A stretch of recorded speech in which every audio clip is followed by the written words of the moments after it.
నమస్కారం అండి. నా పేరు డాక్టర్ హరిత. నేను మీ సైకియాట్రిస్ట్‌ని. అమృత మైండ్ కేర్ నాగరాజపేట కడపలో నా ప్రాక్టీస్ నడుస్తుందండి. మహిళ అనేది ఒక వ్యక్తి కాదు. ఆమె ఎన్నో రోల్స్‌ని ప్లే చేస్తుంది. ఆవిడ ఒక తల్లిగా, కూతురిగా, ఒక జాబ్ హోల్డర్‌గా, ఒక వైఫ్‌గా ఇంకా ఎన్నెన్నో రోల్స్‌ని తను ప్లే చేయడంలో తనకు కుటుంబంలో, సమాజంలో వచ్చే ఒత్తిడి ఒక వైపైతే అక్కడి నుంచి వచ్చే అంచనాలు ఆ అంచనాలను రీచ్ అవ్వడానికి తను చేసే ప్రయత్నాలు ఇలా ఎన్నెన్నో ఎదుర్కొంటూ చాలా ప్రేమగా ఓర్పుతో, నేర్పుతో ఇవన్నీ ఎదుర్కొంటూ పట్టుదలగా చాలా ముందుకు వెళ్ళడం అన్నది గమనిస్తున్నాం. ఇలంతా చూస్తుంటే ఆమె ఎంతో బలమైనది అనేటట్లుగా మనకు అనిపిస్తుంది. అదే మహిళ ఇంకొన్ని సార్లు చూస్తుంటే చిన్న విషయానికే ఏడ్చేస్తుంటారు. చిన్న విషయానికే కోప్పడిపోతూ ఉంటారు. అది చూసి చాలా సార్లు వాళ్ళకు వాళ్ళు మేము మా రోల్‌ని సరిగ్గా ప్లే చేయట్లేదు. మేము ఉన్నంత బాగా లేము అన్నట్టుగా చాలామంది ఫీల్ అవుతుంటారు. దాంతో పాటు కుటుంబ సభ్యులు కూడా నువ్వెందుకట్లా ప్రతిదానికి ఏడుస్తుంటావు, కోప్పడుతుంటావు. ఇలాంటి రియాక్షన్స్ అన్నవి చాలా కామన్‌గా చూస్తూ ఉంటాం. సో, ఇవాళ మనం తెలుసుకోబోయే విషయాలు మానసిక ఆరోగ్యానికి సంబంధమైనవి. ఇవన్నీ కూడా చాలా మామూలే అండి. ఇవన్నీ చిన్నవే అండి అన్నట్లుగా చాలామంది తీసి పారేస్తూ, ఇవన్నీ తీవ్రమయ్యేది వరకి ఇంట్లోనే ఉంటూ, తీవ్రమైన తర్వాత చాలా ఇబ్బంది పడిపోతూ ఉంటారు. సో, వీటిని మొదటి దశలో గుర్తించడం ఎలాగా అన్న విషయాల్ని మనం ఇవాళ తెలుసుకుందాం. ఈ సమాజం, కుటుంబం, ఉద్యోగం ఒత్తిడితో పాటు వీళ్ళకున్న ఇంకొక సమస్య ఏంటంటే హార్మోనల్ సమస్య. మహిళల్లో దశల వారీగా హార్మోన్స్‌లో చాలా మార్పులనేవి వస్తుంటాయి. ఒకటి ప్యూబర్టీ టైంలో కౌమార దశలో, తర్వాత మెన్స్ట్రుయేషన్ ముందర ప్రీ మెన్స్ట్రుయల్ సిండ్రోమ్ అన్నట్లుగాను, తర్వాత డెలివరీ అయిన తర్వాత పోస్ట్ పార్టమ్ ఇష్యూస్ చూడడం, తర్వాత మెనోపాజల్ స్టేజ్‌లో కూడా ఇటువంటి సమస్యల్ని చూస్తుంటాం. సో, చాలా సార్లు ఇవి మొదటి దశలో దేని మీద ఆసక్తి లేకపోవడం, శక్తి లేకపోవడం, నీరసం అనిపించడం, ఎప్పుడు పడుకుందామా అనిపించడం, ఒక పనిని చేయాలన్న దాంట్లో ఇంట్రెస్ట్, ఎంతూసియాజం తక్కువవ్వడం, ఒళ్ళు నొప్పులు చాలామంది మన సమాజంలో ఒళ్ళు నొప్పులతో ప్రెజెంట్ అవుతుంటారండి. తలనొప్పి, కాళ్ళు నొప్పి, నడుము నొప్పి అన్నట్లుగా విపరీతమైన ఒళ్ళు నొప్పులు ఎంతమంది డాక్టర్స్‌ని చూపించినా అది తగ్గకపోవడం, ఏడుపు, త్వరగా కోపం, నిద్రలేమి ఇలాంటి సమస్యలతో చూస్తుంటాం. సో, ఒక చిన్న ఉదాహరణతో చెప్తాను నేను. లక్ష్మి అనే ఒక 32 ఏళ్ల వయసున్న మహిళ. ఆమెకు ఈ మధ్యట్లోనే ఒక బాబు పుట్టాడు. బయటికి చూడ్డానికి వాళ్ళ లైఫ్ చాలా బాగుంది. చాలా హ్యాపీగా ఉన్నారు. కానీ బాబు పుట్టిన కొద్ది రోజుల్లోనే తను దేని మీద ఆసక్తి లేకపోవడం, చిన్నదానికి కోపం అవ్వడం, నిరాశ ఇలాంటి విషయాలను ఎదుర్కోవడం అన్నది గమనిస్తూ వచ్చింది. తను కొన్నిసార్లయితే తనే సరైన తల్లి కాదేమో, తను సరిగ్గా చూసుకోవట్లేదేమో అన్నట్లుగా కూడా బాధపడేది. కుటుంబ సభ్యులు కూడా ఇదన్నీ మామూలేలే, కొద్ది రోజులే, అన్నీ నువ్వు బలంగా ఉండాలి, నువ్వు ఇట్లా ఆలోచించకూడదు అన్నట్లుగా చెప్పేవారు.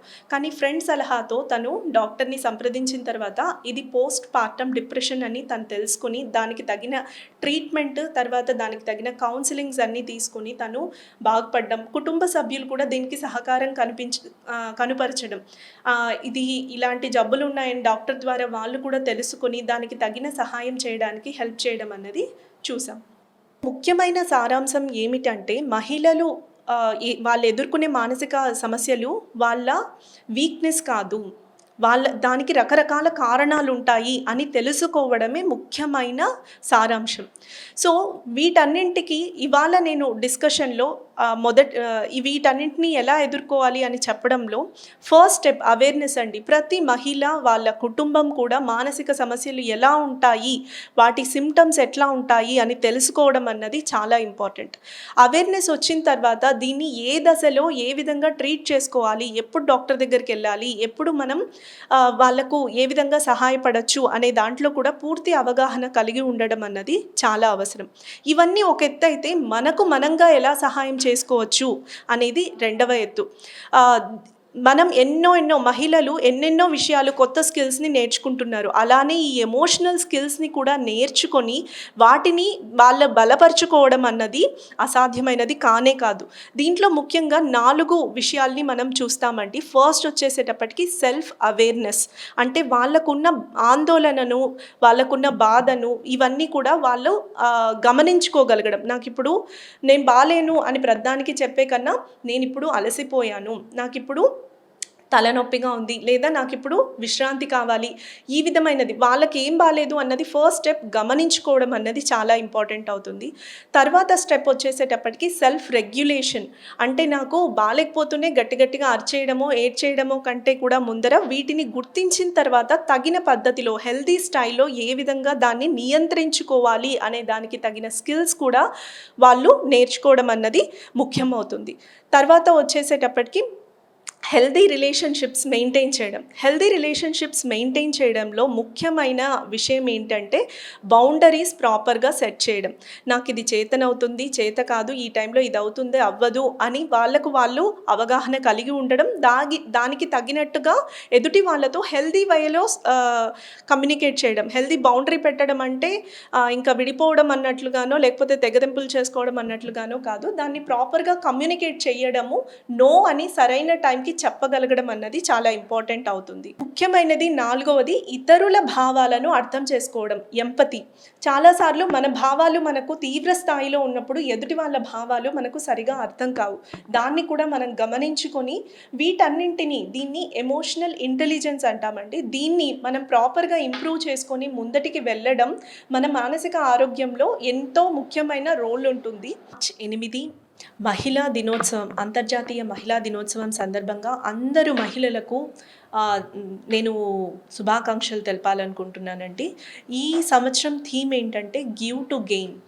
అంటే మీ దగ్గర ఏదైతే మీరు ఎందులో అయితే మీరు బలంగా ఉన్నారనుకుంటారో అందులో అది కొంచెం పక్క వాళ్ళకు పంచడం వల్ల మీరు ఎక్కువగా గెయిన్ అవుతారని. అంటే నేను వాళ్ళకు రకరకాల విషయాల్లో ఎడ్యుకేట్ చేయగలనా, నా దగ్గర డబ్బులు ఉంటే డబ్బులు ఇవ్వచ్చు, లేదా కలిసి ఉండడంలో రిలేషన్షిప్స్ మెయింటైన్ చేయడంలో దానికోసం టైం ఇవ్వచ్చు. ఇలా మీ దగ్గర ఉన్నదాన్ని మీరు ఇవ్వడం వల్ల మీరు గెయిన్ అవుతారు అనేది ఈసారి థీమ్ అండి. ఈ సందర్భంగా నేను అందరికీ కూడా శుభాకాంక్షలు తెలియజేస్తున్నాను. ఇలాంటి ఇంకెన్నో విషయాలు మీకోసం మీ ప్రైమ్ 9 న్యూస్ వాళ్ళు రేపు మహిళల కోసమని సపరేట్ బులెటిన్ వేస్తున్నారండి. అవన్నీ అందరూ చూసి దాని ద్వారా ఎన్నో విషయాలను తెలుసుకోవాలని కోరుకుంటున్నాను. అందరికీ నమస్కారం. నా పేరు doctor Madhurya. MD general medicine Manipal నుండి చేశాను. ఇక్కడ కన్సల్టెంట్ ఫిజిషియన్గా వేదాంత హాస్పిటల్స్ కడపలో వర్క్ చేస్తున్నాను. ముఖ్యంగా ఈరోజు నేను రావడానికి కారణం ఏమిటంటే మార్చి 8, 2026న మన అంతర్జాతీయ మహిళా దినోత్సవం జరుపుకుంటున్నాము. దాని పరంగా మహిళల ఆరోగ్యం అనేది సమాజానికి, కుటుంబానికి ఎంత ఇంపార్టెంట్ అనేది దాని గురించి మాట్లాడుకుందాము. నేను ఫిజిషియన్ కాబట్టి మెడికల్ కండిషన్స్ గురించి మాట్లాడతాను. ఎక్కువ మహిళలు ఫేస్ చేసేది ఏంటంటే రక్తహీనత, రక్తం తక్కువ ఉండడం. ఎందుకు అనేది వాళ్ళు అందరి గురించి ఆలోచించి ప్రొఫెషనల్గా, పర్సనల్గా వర్క్ లోడ్ తీసుకొని, స్ట్రెస్ తీసుకొని అది న్యూట్రిషియస్ ఫుడ్ తీసుకోవట్లేదు.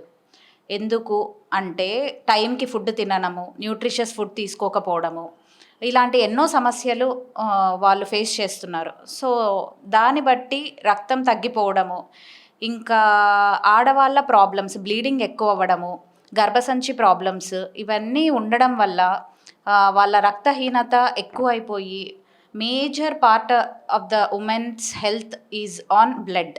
సో చాలామందికి ఈ పౌష్టిక ఆహారాలు సరిగ్గా తీసుకోకపోవడం వల్ల రక్తహీనత ఎక్కువ అవుతుంది. ఇంకో సమస్య ఏంటంటే థైరాయిడ్ సమస్యలు ఈ మధ్యకాలంలో చాలా ఎక్కువగా చూస్తున్నాము. ఇది ఫుడ్ హ్యాబిట్స్, మెయిన్గా మనం తినే ఫుడ్, బయట ఎక్కువ ఫుడ్ తీసుకోవడము, ఇంట్లో చేసుకోకపోవడము, పౌష్టికాహారం లేని ఫుడ్ తీసుకోవడము, జంక్ ఫుడ్స్ ఎక్కువ తీసుకోవడము, ఇలాంటి సమస్యల వల్ల వెయిట్ గెయిన్ అవ్వడము, నెల మెన్స్ట్రువల్ ప్రాబ్లమ్స్ రావడము, ఇలాంటి ఎన్నో ఇష్యూస్ వల్ల థైరాయిడ్ కూడా హార్మోనల్ ఇంబ్యాలెన్స్ ఎఫెక్ట్ అయిపోయి ఎక్కువ మంది థైరాయిడ్ ప్రాబ్లంతో వస్తున్నారు. సో ఈ మేజర్ 2 ఇష్యూస్ వల్ల లేడీస్లో ఎక్కువ ఇష్యూస్ ఉన్నాయి, హెల్త్ ప్రాబ్లమ్స్ ఉన్నాయి. సో మెయిన్గా మీరు ఏం చేయాలంటే ప్రతి నెల ఒక బ్లడ్ టెస్ట్ చేయించుకోవాలి. అట్లీస్ట్ 3 నెలలకు ఒకసారి ఫాలోఅప్లో ఉండాలి.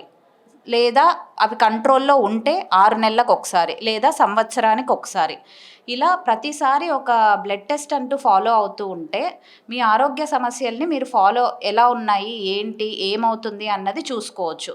ఇంకా డయాబెటీస్, హైపర్ టెన్షన్, ఇంకా అదర్ మెడికల్ ఇష్యూస్ చాలా కామన్గా చూస్తున్నాము. సో మహిళలు మెయిన్గా పర్సనల్గా, ప్రొఫెషనల్గా మెయింటైన్ చేసుకోవాలి అంటే మీ హెల్త్ మీరు కాపాడుకోవాలి. సో దానికోసం ప్రతి నెల, ప్రతి 3 నెలలకోసారి మెడికల్ చెకప్స్ చేసుకోండి.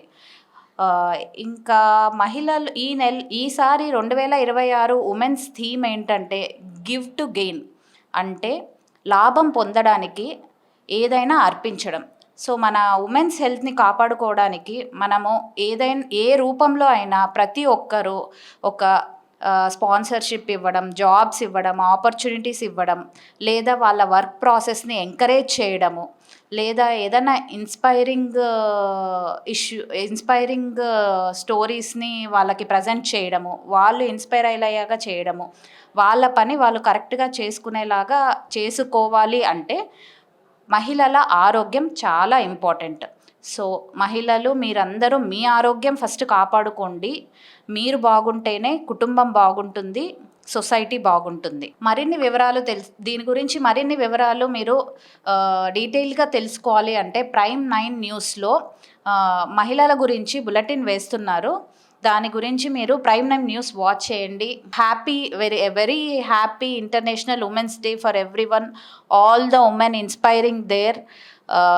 మనం వర్క్ చేయడానికి, పర్సనల్గా, ప్రొఫెషనల్గా ఎదగడానికి ఎవరైతే మనకి ప్రోత్సహిస్తున్నారో వాళ్ళని కూడా అభినందించాలి. Thank you so much. Doctor Shirisha, gynaecologist, Arjun hospital, cooperative colony, Kadapa. ఈ ఇంటర్నేషనల్ ఉమెన్స్ డే మార్చ్ 8న జరుపుకుంటున్నాము. ఈ ఉమెన్స్ డేకి మనం యూజువల్గా అంటే చిన్నపిల్లలు, ఆడపిల్లలు లేదా ప్రెగ్నెంట్స్ వీళ్ళందరి గురించి కేర్ తీసుకుంటాము. వాళ్ళకి ఎలాంటి కేర్ తీసుకోవాలి అని చెప్తుంటాము. బట్ మనం మోస్ట్ నెగ్లెక్టెడ్ గ్రూప్ అంటే ఆఫ్టర్ 40 ఉమెన్కి మనం ఎక్కువ కేర్ తీసుకోవాలి. ఆఫ్టర్ 40 వాళ్ళకి ఎలాంటి సమస్యలు రావచ్చు అంటే ఎర్లీగా మెనోపాజ్ రావటము, లేదంటే pre menopausal and peri menopausal symptoms అనేవి ఆ ఏజ్ గ్రూప్లో చూస్తాం.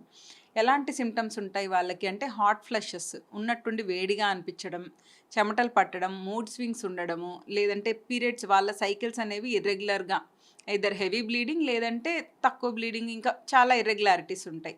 ఇలాంటివి ఉండటం, డిప్రెషన్కి లోన్ అవుతుంటారు. ఇవన్నీ ఆఫ్టర్ 40 ప్రాబ్లమ్స్. ఇలాంటివి ఏదున్నా కూడా అది నార్మల్ అని అనుకోకుండా ఒకసారి గైనకాలజిస్ట్ని కలిస్తే మీకు ఏ ట్రీట్మెంట్ అవసరం అనేది చూసి ఇస్తారు. ఇంకా క్యాన్సర్, సర్వైకల్ క్యాన్సర్ స్క్రీనింగ్ అనేది సింపుల్ ప్యాప్స్మియర్ టెస్ట్ కూడా చేసుకోవచ్చు. ఈ టెస్ట్ ద్వారా రేపొద్దున మనం వచ్చే క్యాన్సర్ సర్వీక్స్ని ఎర్లీగా డిటెక్ట్ చేసుకోవచ్చు. ఇంకా బేసిక్ సింపుల్ టెస్ట్ ఉంటాయి అంటే రొటీన్గా హిమోగ్లోబిన్ టెస్ట్ చేసుకోవటం, థైరాయిడ్ ప్రొఫైల్, బీపీ, షుగర్, ఇంకా ఇంపార్టెంట్ టెస్ట్ వచ్చి కాల్షియం. సో ఈ ఏజ్లో మనకి బోన్ మినరల్ డెన్సిటీ అనేది తగ్గుతుంది కాబట్టి సింపుల్ కాల్షియం టెస్ట్ అనేది చేసుకొని కాల్షియం సప్లిమెంట్ స్టార్ట్ చేసుకోవాలి. ఇంకా ultrasound, basic ultrasound abdomen examination అనేది కూడా ఒక్కసారి చేయించుకోవాలి. వీటన్నిటితో పాటు simple self breast examination monthly once లేదా ఎవ్రీ 2 మంత్స్కి ఒకసారి అయినా కూడా బ్రెస్ట్ ఎగ్జామినేషన్ అనేది కంపల్సరీ చేసుకోవాలి. ఇంకొక most important complaint urinary incontinence. ఈ ఏజ్ గ్రూప్లో మనము అంటే బయటికి చెప్పరు, బట్ ఈ ప్రాబ్లంతో సఫర్ అవుతుంటారు. అంటే యూరిన్ అనేది డ్రాప్గా లీక్ అవటం. ఈ ప్రాబ్లం ఉన్నా కూడా వెంటనే డాక్టర్ని సంప్రదించండి.